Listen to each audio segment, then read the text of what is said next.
This program is brought to you by Emory University. You do me honor by inviting me back again to this delightful place from which I have warm and happy memories from my last visit when I was on a book tour for the difficulty of being good. I was then also impressed by how this regional university was so quickly transforming itself to a major national university. You know, when two Indians sit down to sip chai, their conversation inevitably turns to the baffling subject of how their country is rising despite the state. This idea of private success and public failure is captured in the title of my book, India Grows at Night. But it is only half the saying. The full cynical expression is India grows at night while the government sleeps. And so prosperity is indeed spreading across the country, even as governance failure pervades public life.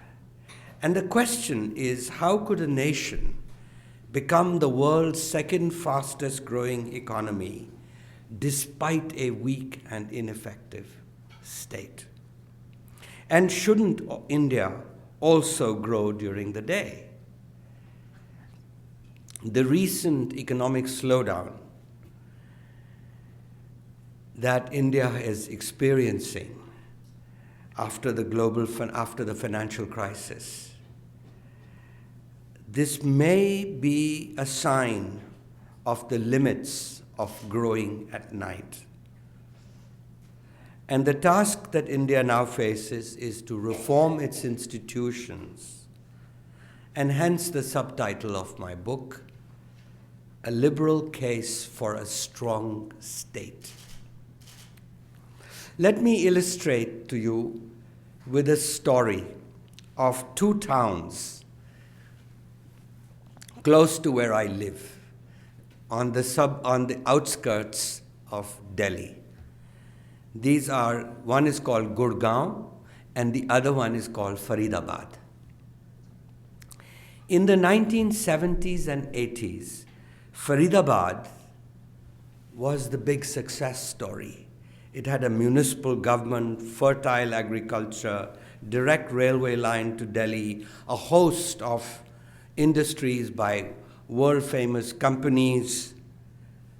Gurgaon, on the other hand, was a sleepy village with rocky soil and sad agriculture. It had no local government, no railway link, no industries. Compared to Faridabad, it was wilderness. 20 years later, or 25 years later, Gurgaon has become the symbol of a rising India. Called Millennium City, it has dozens of shiny skyscrapers, 26 shopping malls, 7 golf courses, countless luxury showrooms of Mercedes-Benz, BMW, Audi, and all the things you can imagine. It has 32 million square feet of commercial space and is home to the world's largest corporation. Its racing economy is reflected in fabled apartment complexes with swimming pools, spas, saunas, tennis courts, which vie with the best gated communities in the world. So how did this happen? Gurgaon's disadvantage turned out to be an advantage. It had no government, no municipality. It was ignored by the state government totally. This meant less less red tape, fewer bureaucrats who could block development. Gurgaon flourished primarily because of its self-reliant citizens. They did not sit around and wait. They dug bore wells to get water. They put in diesel generators to make up for the state electricity board's failures. They used cell phones rather than landlines of the state company, BSNL. They used couriers rather than post office. Some buildings even installed their own sewage treatment plants. They employed security guards because they did not want to depend on the police. Since teachers and doctors did not show up at the government school and the government clinics, they opened up cheap private schools and clinics, even in the slums, whose fees were the fees of these schools were 200 rupees a month, $4 a month. Modern India is in some ways Gurgaon writ large. The nation's ascent therefore baffles people. When they see the stupendous rise of the IT industry, they see prosperity spreading across the country, and they see governance failure, they begin to ask, why do we need a government at all? With corrupt politicians and unresponsive bureaucrats. And they cynically say India grows at night when the government sleeps. But I believe that to rise without the state, as Gurgaon has done, is heroic. However, it is not wise nor sustainable. Gurgaon would be better off with a functioning drainage system, reliable water and electricity, public sidewalks, parks, and a decent public transport system. Well, Gurgaon finally got a municipal government in 2009, after it had risen. And the state government began to pay notice to Gurgaon because it was a source of money, both legal and illegal. Both Faridabad and Gurgaon represent the wrong governance models for India's future.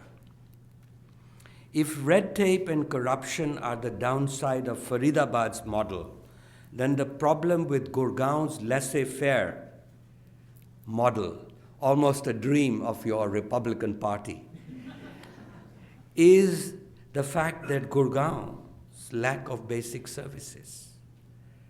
Gurgaon would be far happier if the state were functioning effectively.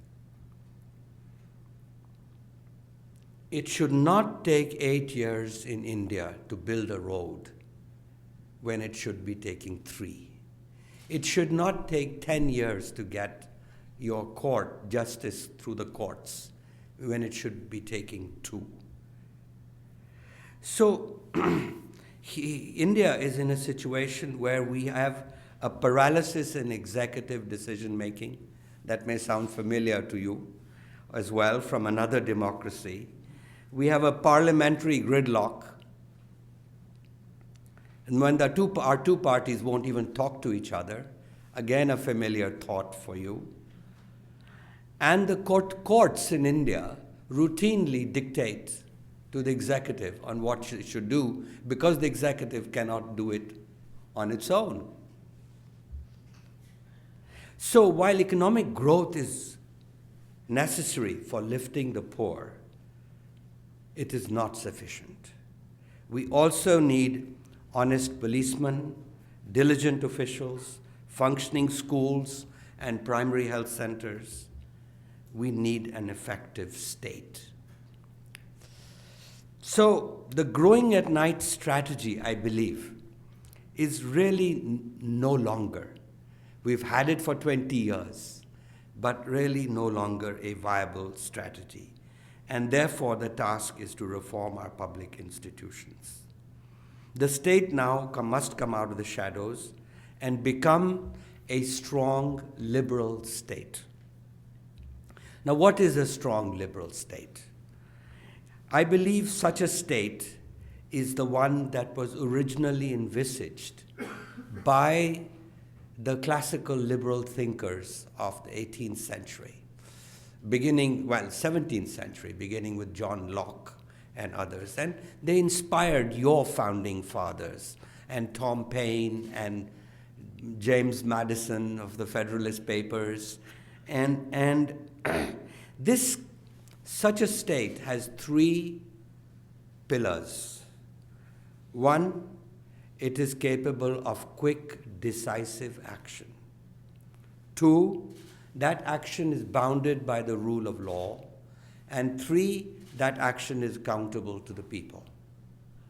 Therefore, when I talk about a strong state, I'm not talking about Singapore. I'm not talking about states which do not have the kind of liberties that democratic states do. It's extremely tempting to us to look at Singapore with very high levels of governance. So this is really what the basic story of my book is. I find it useful to compare China to understand India. You know, whereas India is a bottom-up success, China is a top-down model. India is a people's success. China is a success created by an amazing technocratic elite, by the state, which has created the most remarkable infrastructure that the world has seen in such a short time. I mean, no wonder Indians envy China for that.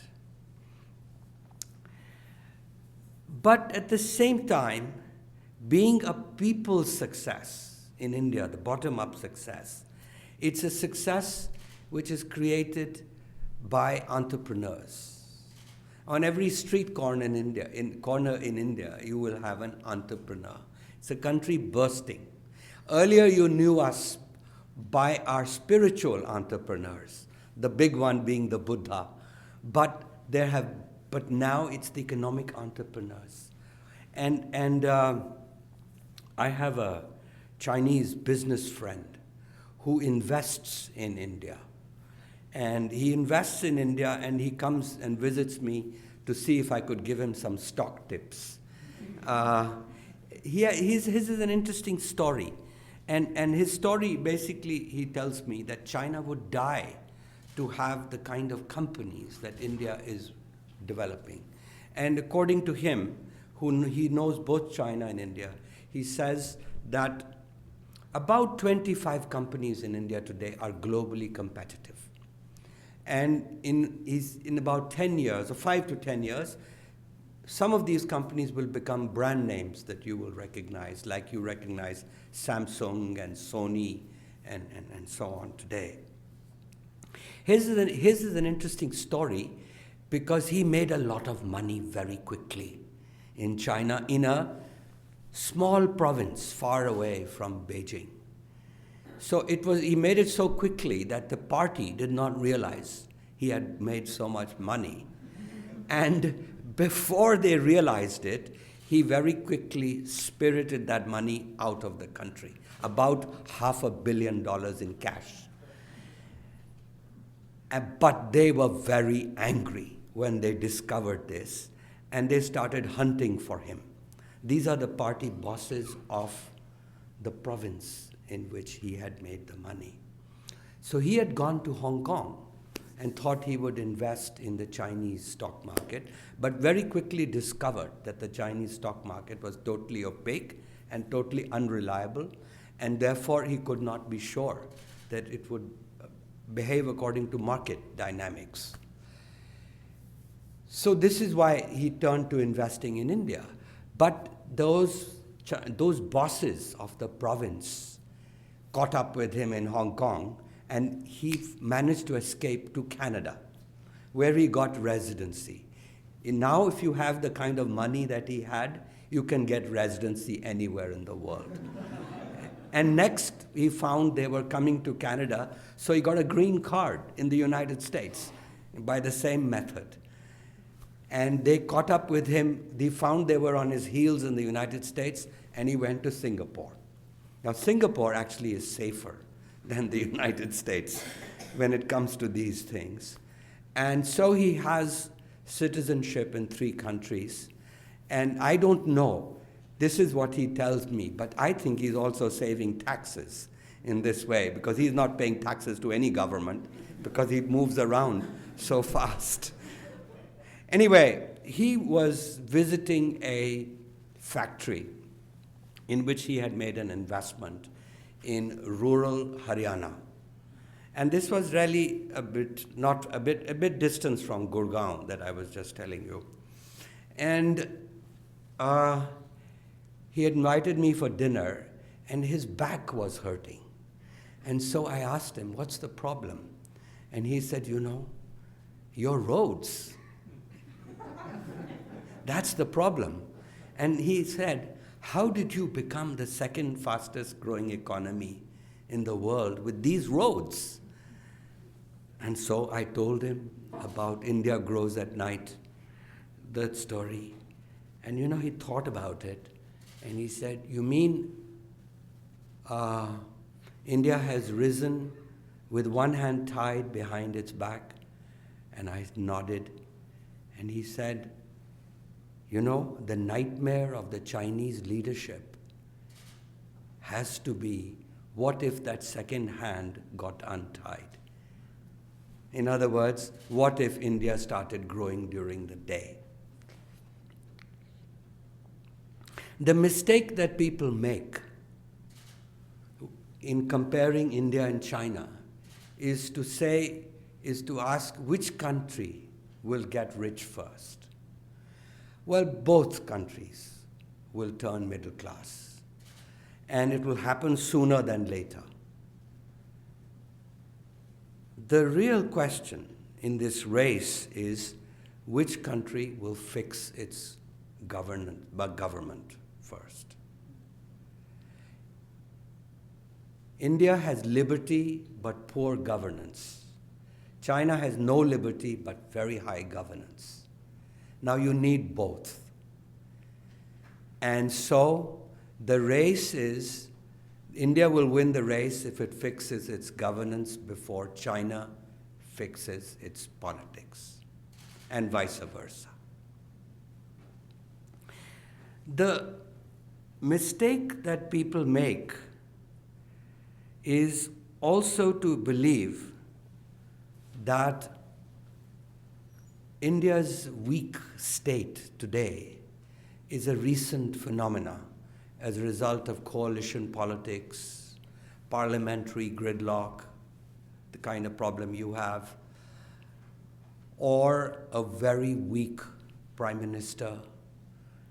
But in fact, India has historically been a weak state, and China has been a strong state.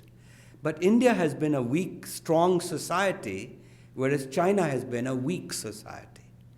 Now you really need both, a strong state and a strong society. A strong state to take decisive action, and a strong society to ensure that action is accountable. And therefore, the history of India's history with a weak state has been a history of political disunity,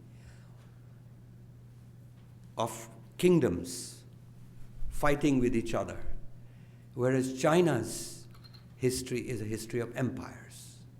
And even the 4 empires we had in India, Mauryas, Guptas, Mughals, and the British, these were weaker. These were weaker than the weakest Chinese empire. And so the Chinese person is defined by the state, whereas the Indian is defined by society, by your village, by your joint family, bio caste, and so on. And in China, the emperor gave the law, and the emperor interpreted the law. In India, the law, which is Dharma, it was before the king. And the job of the king was prior to the king, and the job of the king was to uphold Dharma for the sake of the people. And the interpreter of the law was not the king, was the Brahmin. So very early on in India, you had created a balance of power, a division of powers, which is today we think of it as a very liberal idea, but it does make the state weaker, this idea. And so in India, where society was strong, oppression never came from the state. We never had oppressive kings because the kings were distant figures in our lives. Our oppression came from society, the Brahmins. And so the answer to oppression was the Buddha, spiritual entrepreneurs who started a new religion, started a new sect within Hinduism or sometimes outside of Hinduism. So that is really, that way of thinking explains a lot. And after independence, India could only have become a democracy. A diverse country like India could never have been ruled by an autocratic sort of king. Even, as I said, even our autocratic emperors, the Mughals, the British, they were very weak, actually. They were never able to penetrate the society and transform it the way the Chinese or the Russians were able to divest people of their properties and completely control life. So, and the other difference between China and India, of course, is that Chinese are a homogeneous society. They are assimilators. India is a diverse, plural society. We are accumulators. Now, what do I mean? The fact is that both countries had migrations coming from Central Asia down. And the Chinese absorbed their migrants into one Han Chinese people, a bit like the United States did as a kind of a melting pot. In India, the same people who came down, they got caught in this net, and we gave them the name of a subcaste. And therefore, we accumulated our people instead of assimilating them. So to think about it, if China is a melting pot, India is like a bowl, a salad bowl, where all the different vegetables have their own identity in the salad. So this also explains the weakness of the central authority, and also explains how difficult it is to rule the country. The one time we tried to be a strong state was after independence. And we tried to be a socialist state, which would look after all our needs. And we called it Mai Baap Sarkar, mother-father government. It turned out to be a disaster because it was out of character with the country. All it did was spawn corruption and what we called a license Raj. However, after 1991, so that was the first 4 decades, from 1950 to 1990, of this My Bap Sarkar, licensed Raj. After that, India returned true to character, rising from below. And with the reforms, it transformed itself, and so that story of India Grows at Night began. And the thing that my Chinese friend says is that he feels that the reason he invests in India, he says that it's a more enduring story. When it's from below, nobody can stop it. He says that a wrong ruler might come in China, and therefore he worries about it. So this latest news that you've heard over the last year and a half about India is about corruption. And it's a movement against corruption by a man called Anna Hazare. And that really is a story again of a weak state colliding with a strong society. That's what the Anna Hazare movement suggests. And so the question is that democracy is an inherently weak form of government. And as Americans, you have felt, the way we have felt in the last few years, the inability of the president to act. And we have felt it strongly because our prime minister has been held hostage by a woman called Mamata Banerjee, who is the chief minister of Bengal now. And to be a prime minister of India and to be repeatedly humiliated by her is something that most Indians could not stand. And so, really,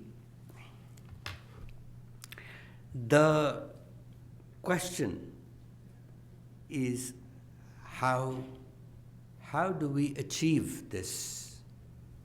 How do we become a strong liberal state with these three pillars that I spoke about? Three pillars again: the ability to take decisive action, with that action being bounded by the rule of law and being accountable to the people. How do we get there? And so my book is not a how-to book, but it does try to offer some thoughts in that direction. And you know, when I think about a strong liberal state, I sometimes think about this country. And at least I'd like to read one small paragraph from my book, because it's an example of what happened in this country. On October 23rd, 2006, in Houston, Texas. It's a courtroom. On the afternoon of, I'm going to read now. On the afternoon of October 23rd, 2006, Jeffrey Skilling sat at a table at the front of a federal courtroom in Houston, Texas, waiting to be sentenced by the judge. Mr. Skilling was no ordinary criminal. He was wearing a navy blue suit and a tie, somewhat like this, and he huddled around him were 8 lawyers. Outside, television satellite trucks were parked up and down the block. Skilling was the head of the energy company Enron that Fortune magazine had ranked among the most admired in the world and valued by the stock market as the 7th largest corporation in the United States. It had collapsed 5 years earlier. And in May of this year, Skilling had been convicted for fraud. And almost everything he owned had been turned over to compensate former shareholders. We are here this afternoon, Judge Simeon Lake began, for sentencing in the United States of America versus Jeffrey K. Skilling, criminal case number H0425. The judge asked Skilling to rise. He then sentenced him to 292 months in prison, 24 years, one of the heaviest sentences ever given for a white-collar crime. He would leave prison an old man if he left prison at all.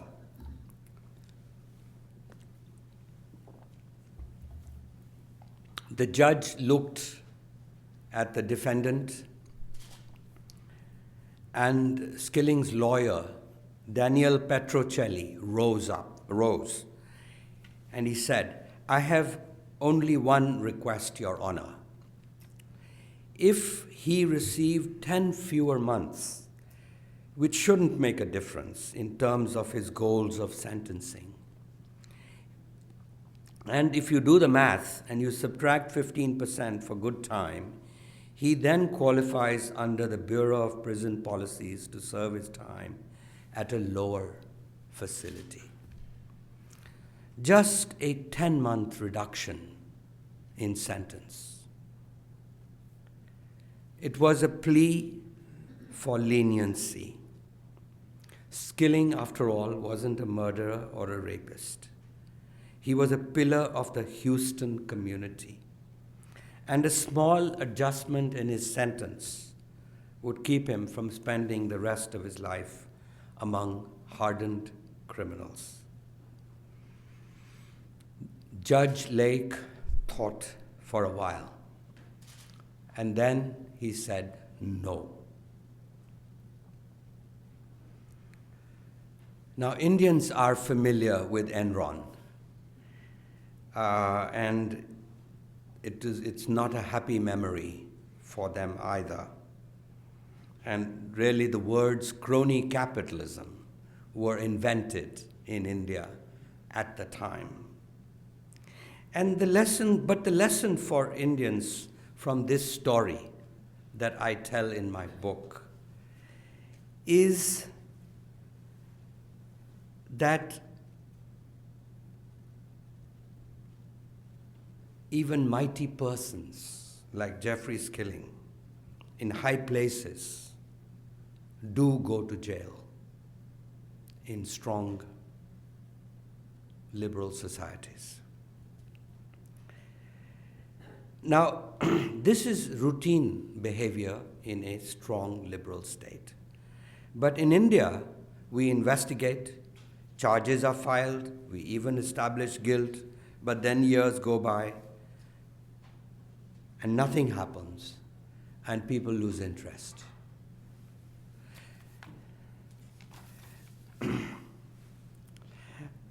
This is not really the place to go into how countries like India could transform themselves into strong liberal states. If we are lucky, we could get a strong reformer at the top, a leader who's a reformer, and societies we admire, like England, UK, they also were very corrupt at one time. In the 19th century, you may have read in your history books, you could buy a seat in parliament, you could buy any job in the government that you wanted. But then they had their reform bills, then they had people like Gladstone, Disraeli, they reformed. Chicago in this country, you all remember Chicago, and look at Chicago today. Very different. So it can be done. The UK we're talking about is a transformed country today after Margaret Thatcher. Some of us may not like her politics, but the fact is she saved the English government, and made it far more accountable. But in a democracy, you can't depend on throwing up through the election process a strong reformer. The option, I think, or the more likely thing that might happen in India is the new middle class. In the last 20 years, this is the news about India. India's middle class was only 2% in 1950. It was 8% in 1980. Today, it's 35% of the country. And by 2020, if we grow at the rate 7-8%, 2022, between 2020, you'll have 50% of India will be middle class. And when that happens, then the politics will also change. And what we have seen in the Anna Hazare movement actually is that 2020 movie, preview of that movie. Because it's a middle class which has said that we are sick and tired of corruption.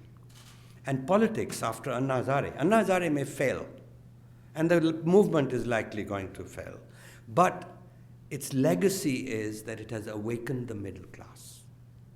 And that won't go away, because they have tasted success in combination with a very vocal media, aggressive media, with a Supreme Court, with other institutions that have come forth at the same time.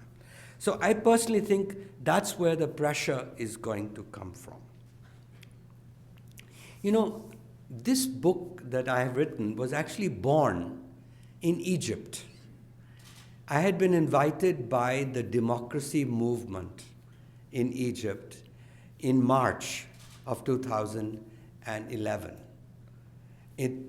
to speak about the Indian model for Egypt's future. What could India offer to Egypt in its democracy?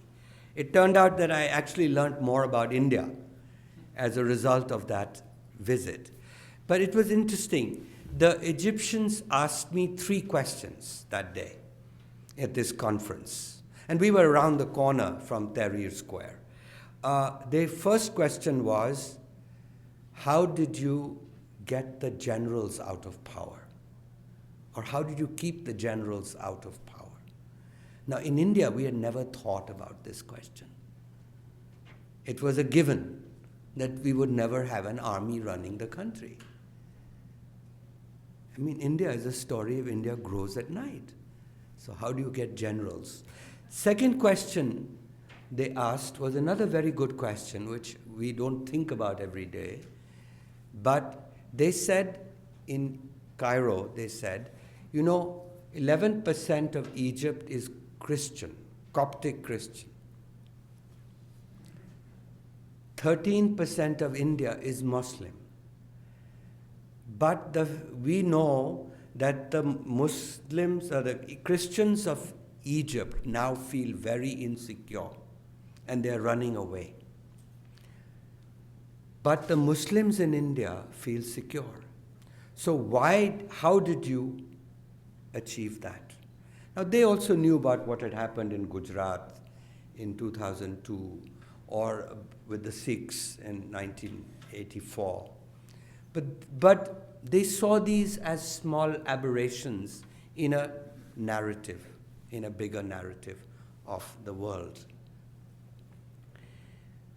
Again, a question that we don't think about every day. The third question, of course, was, they said, how can we get some of that outsourcing business from the United States and the West so that we can also get our economy moving rapidly? You know, that day, while this conference was going on, a very major demonstration had spontaneously broken out.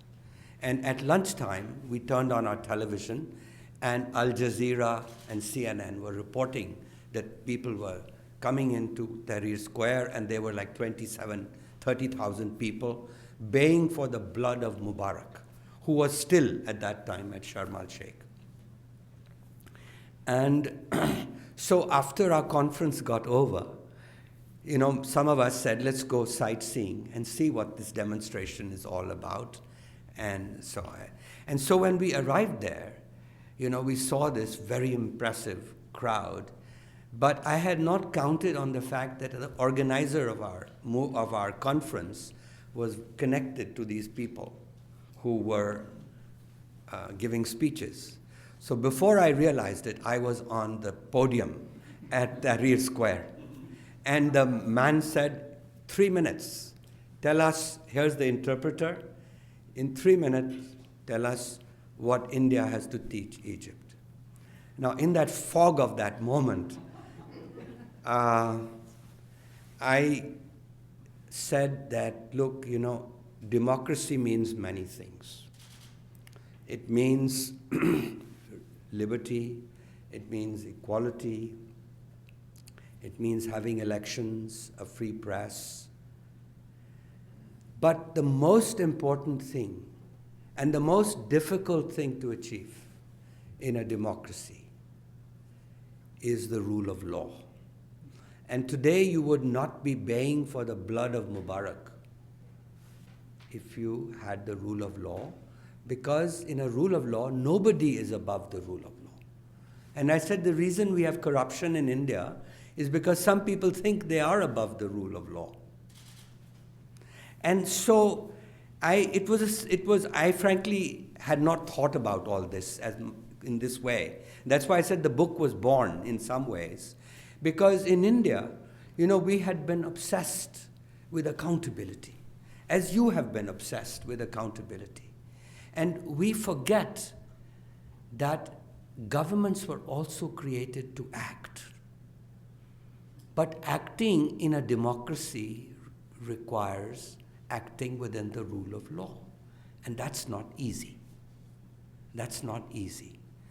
And so I think that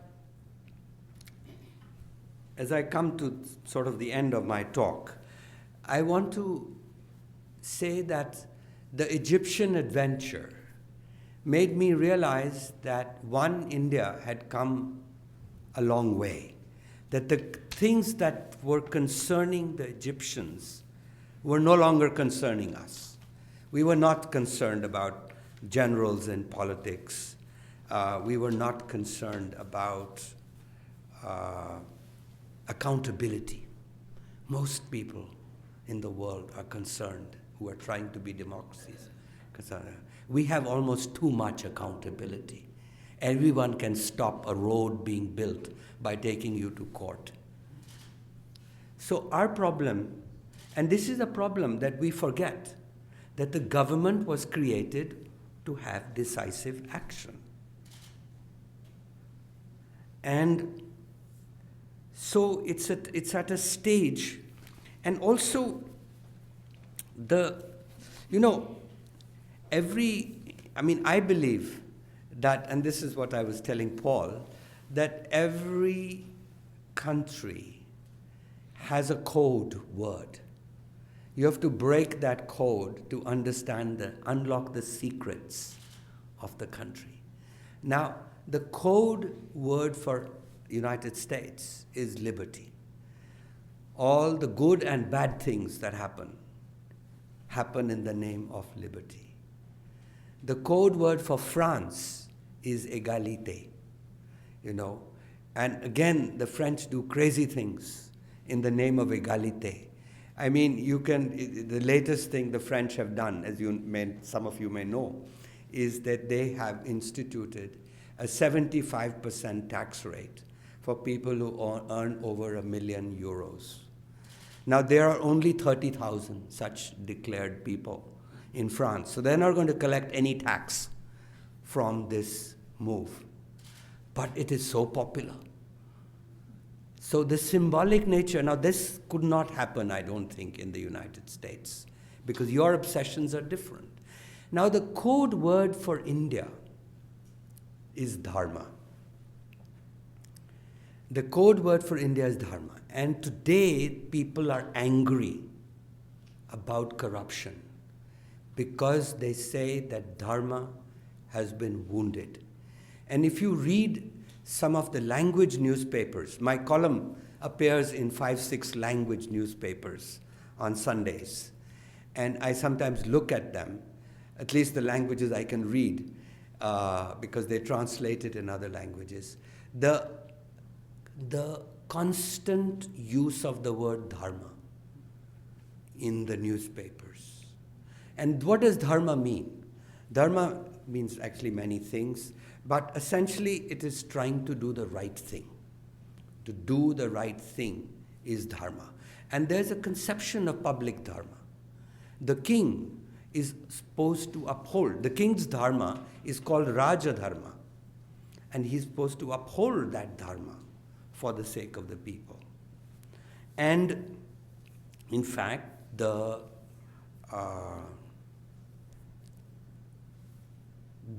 fact when the Constitution was being in the Constituent Assembly, our founding fathers constantly used dharma, the language of dharma, when they were creating a Western liberal constitution, but the rhetoric, some of the rhetoric, was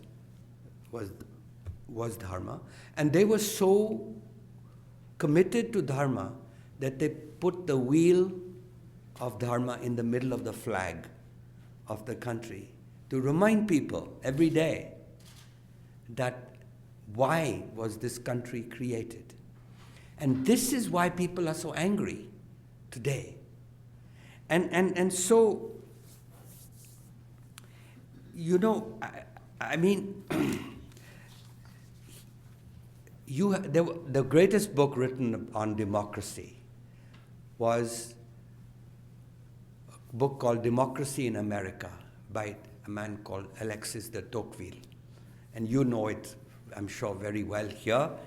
And Tocqueville observed that a moral core underlay America's democracy.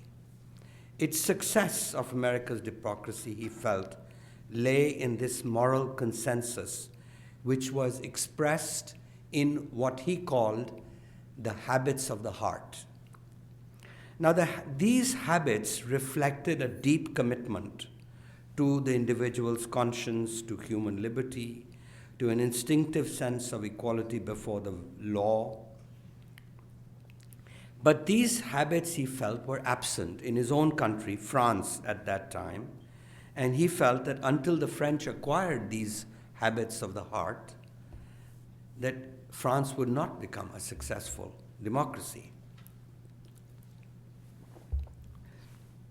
India, too, it seems to me, will have to rediscover a moral core in order to come to grips with its present crisis of the rule of law and become a mature democracy. Rediscover, I say, because the universal ideal of public dharma still lives in the people's hearts, but it needs to be awakened. And some people, especially the English-speaking elite, this idea of recovering dharma appears bizarre. They do not really they don't understand enough of their old tradition, because they associate tradition with the caste system, and they're rebelling against the caste system, which they should, by condemning it. But by hollowing tradition of its ethical core, they may find to their regret that they've thrown the baby with the bathwater. So the question, one of the questions I raise in my book is whether this universal dharma meaning there were two types of dharma. When I was here last time, 2 years ago, I had explained this distinction, which was that there is the universal dharma, which is a dharma which all people, like non-injury, not hurting others, ahimsa, like satya, honesty, everybody's supposed to observe those. But the other dharma is the caste dharma, and that is a specific kind of dharma. So anyway, so my question is whether one in India, we could revive this universal Dharma, and could it become, in Tocqueville's sense, become the moral core, and could we energize a liberal rule of law through this? Gandhi had done this precisely during the freedom movement. Mahatma Gandhi had, in fact, invoked this dharma, which is called Sadharan Dharma, and he had fought against untouchability and other social ills in doing that. Now, you have to be lucky to get another Gandhi today. However, I do think that this project of sort of a revival of nation building that I'm talking about will only be successful if we can translate the liberal values of our Constitution into this language of Dharma, so they become, as it were, habits of the Indian heart.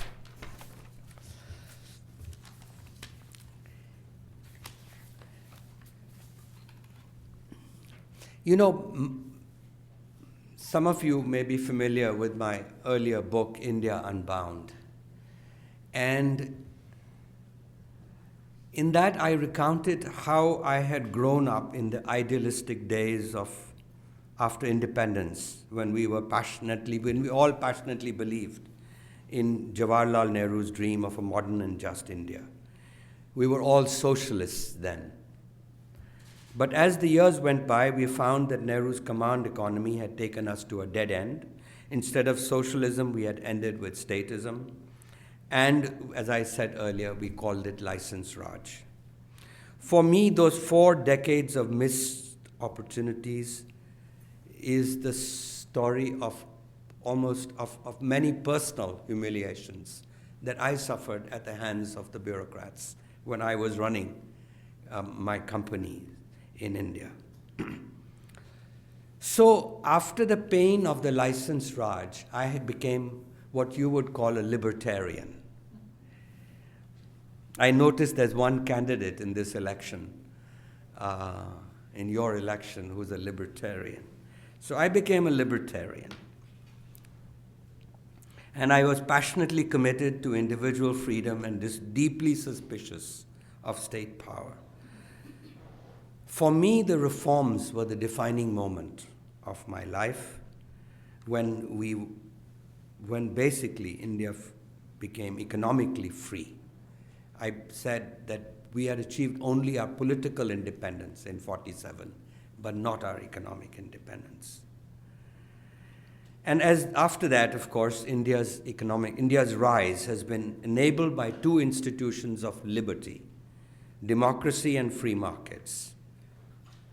And for our vibrant democracy, I give credit to Nehru, who laid its foundations. But India has risen economically only after Nehru's over-regulating state stepped out of the way.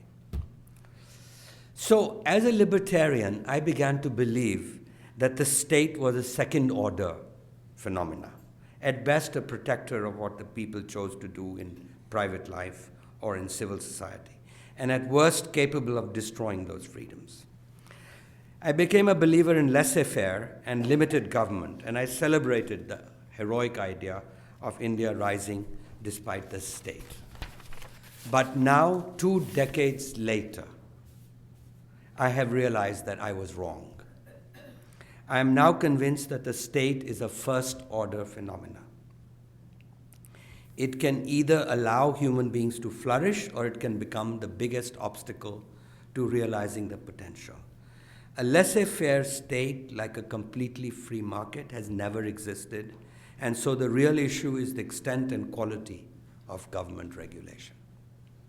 The state achieves this primarily by protecting human liberty, striving for an equality of opportunity, but most of all, by guaranteeing a predictable, rules-based order.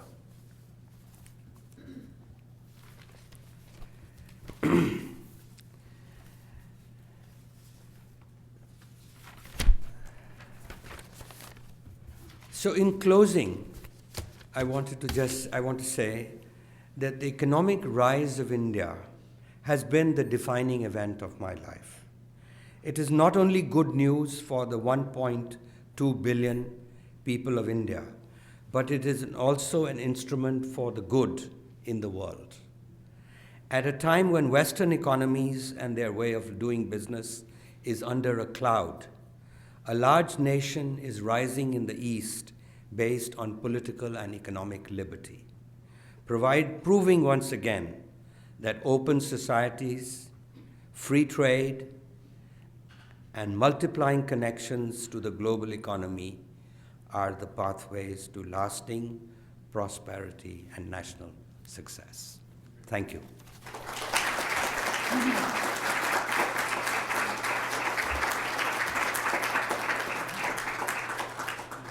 Take some questions. Thank you so much, Gurcharan. This, in round two now, your second visit, we are very grateful for your insights and your candor about your country and your candor about our country. And we have a lot to learn from each other, India and the United States. We have about 15 minutes. Would you take some questions or comments? Please. Okay, we want to start?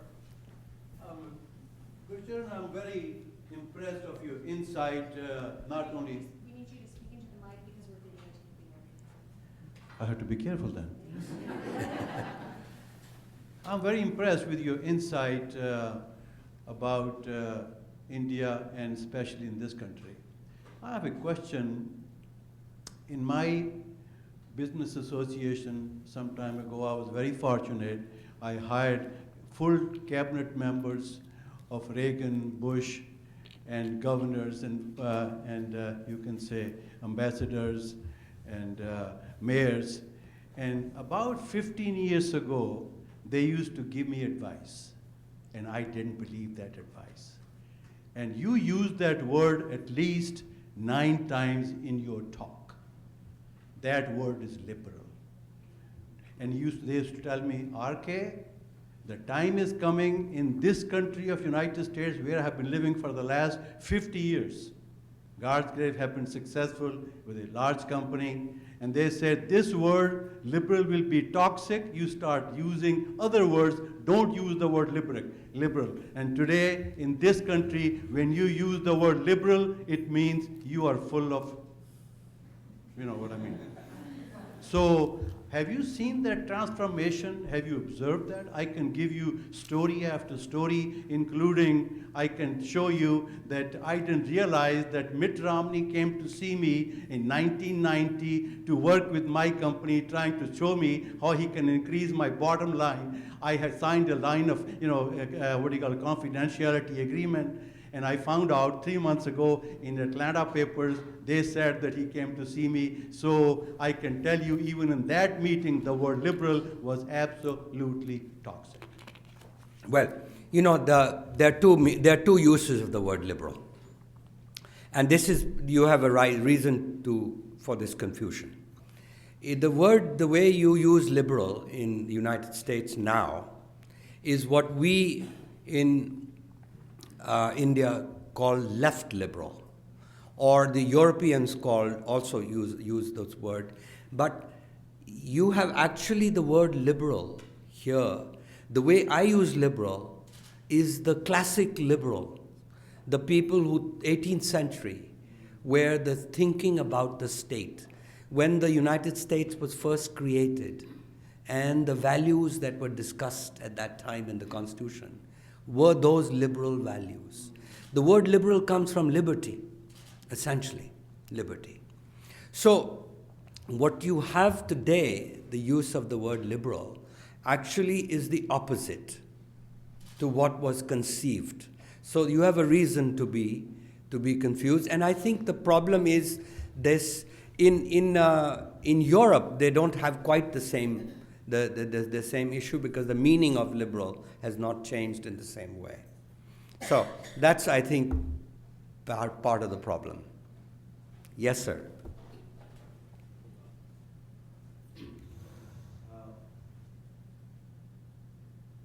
Well, I try to put what you said, I very much agree with you, in a slightly different way. As I see it now, all this matter, basically there's two aspects. One is individual rights versus what you may call governance-related regulations and disciplines, okay? And many times one thinks they are in conflict, but in fact, they need to co-live each other.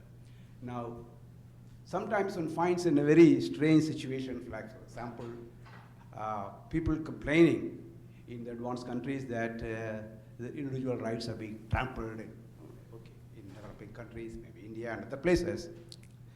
But it's a very strange situation that what is actually lacking is the individual, the so-called governance in those countries, which can make it happen that certain discipline is being observed. On the other hand, that lack of governance gives certain individuals the rights to go above the rule of law and do what things they want.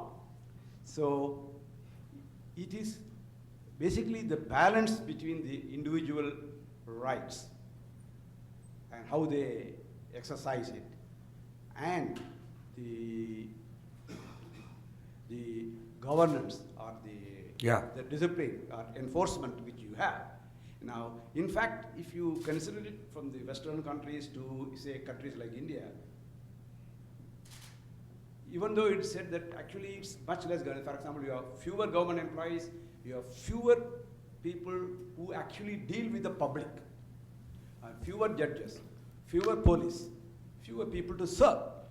So, though the impression is that that there's too much of this putting on. So this balance, I think, this is what probably you're talking about. Yeah, I think this you're right. The most important. How exactly to acquire it is. You're absolutely right. The three pillars of a liberal, strong liberal state actually are acting against each other, and therefore weak democracies are weak. In other words, you were talking about the concern, obsession with the rights is what makes us constantly look for accountability. But we forget that the state was created to take action also, and it weakens the ability to act, an excessive concern with accountability. So it's United States, you have your biggest problem, everybody knows, every American knows that your problem is a fiscal problem. Either the deficit, either you have to raise taxes or raise resources, or you have to lower your spending. You can't do both. I mean, you can't do without one or the other. But yet, nobody has been able to solve this problem. And this is partly for the reasons that the Europeans also have this problem of how to manage the healthcare. It's out of control in most countries, and they cannot find an answer for it, a liberal democratic answer for this. So there is a problem that democracies do have. And that's what makes the challenge greater. Yes, sir, at the back. I don't know if you've addressed in your book, but in this country we talk a lot about state rights as opposed to federal rights. And that would be an equivalent of central government that we talk about in India. And I'm just wondering that perhaps our problem is not so much that, well, the problem is government, but the question is if we kind of push the rights to the states in India and let the local governance do it. You're absolutely right. I have a whole discussion precisely on this, and I'm a great believer that actually the movement today, where states are acquiring more and more power because we have such a weak center, is probably a good thing. In fact, things are running because we have state chief ministers who behave like American presidents, the strongest American presidents, maybe not this one, but the ones who were able to act very strongly and decisively. So yes, and moreover, you made another very good point, that actually Americans, don't realize that and the world often forgets, that America's biggest success really is local governance. It's the New England town meeting where American democracy really expresses itself. And it's the town hall. And that's another area where those habits of the heart I talked about, well, that's where they get expressed here. And this is the strength of this country. And that also is a movement that's underway in India. So thank you for reminding me. Yes, sir. Thank you very much for your comparison between India and China. I find this very inspiring. And as a Chinese myself, who also aspire to have a strong, liberal state in China, I would see that the difficulty for the Chinese to achieve that would be as much ingrained in the history of China, just as the difficulties for India to achieve that is as much ingrained in Indian history. And just as you said, China has a long history of a centralized bureaucratic empire. And how would China, as it developed into the modern age, as it developed economically, what would Chinese people can learn from the Indians on developing democracy and liberty in the present Chinese scenarios? Yeah. Well, this is the question, I'm sure, which is on the minds of every Chinese and many people in the world. And some people think that if China might morph into a giant version of Singapore in the future. And that could be a benign result, because there are positive qualities. But liberty is pretty basic to human beings. And I think that even Chinese now, if you read the Chinese blogs, which I'm sure you do, there is a huge expression of liberty on the websites, in the social media space. I don't know, frankly, the answer to your question. But what China has had from 1980 to 2012 has been the most amazingly successful technocratic government in history. It is, I'm told that the secret lay in a small little diary that Deng Xiaoping kept, in which he kept writing the names of all the best technocrats and officials that he ran across ever since 1950, when he was part of the Maoist regime. And he brought all those people together and created this miracle.